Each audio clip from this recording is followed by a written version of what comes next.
province-wide goal to become fully accessible by the year 2025. I think we've come a long way in the last 10 years, and I think we still have a ways to go. I do think language and also how people are represented in the media, both people with disabilities and people without disabilities.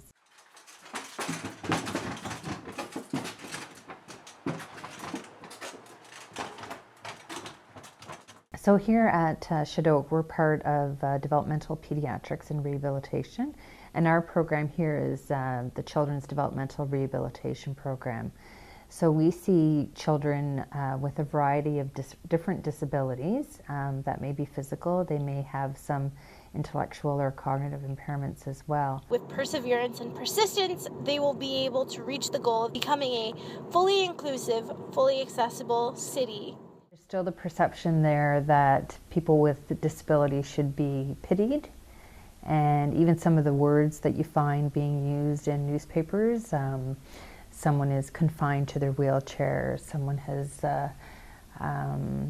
bound to their wheelchair, conflicted with this disease, and not all people with disabilities would feel that way if you ask them.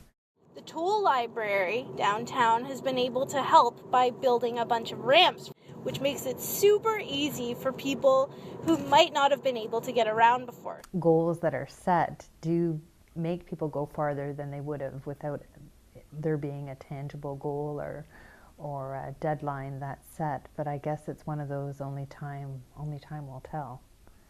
But I think there is more of there's more momentum going on right now in terms of accessibility and kind of equal rights than we've seen before.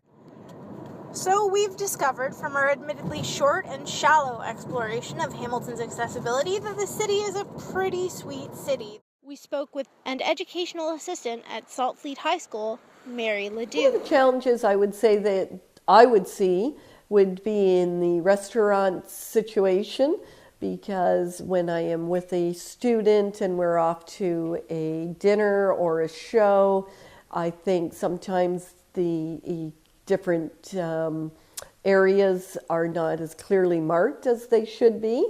So when we attend some of the restaurants, I would feel some of the restaurants we're not able to attend and enjoy dinner at because there may not to be the entrance area would be accessible for the students that I'm at with.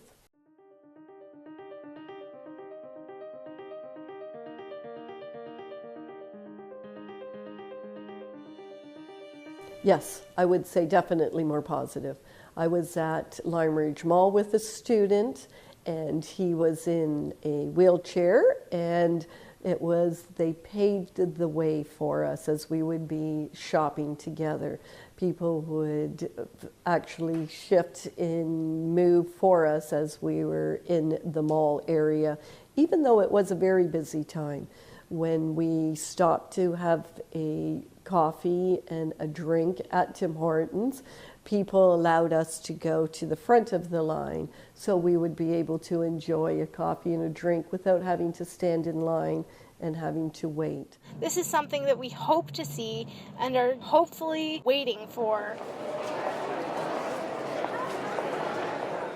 And when you see a lot of the shopping malls, any new construction definitely would take that into consideration to make it more accessible for handicap. The trouble areas do include public spaces as well as public reaction.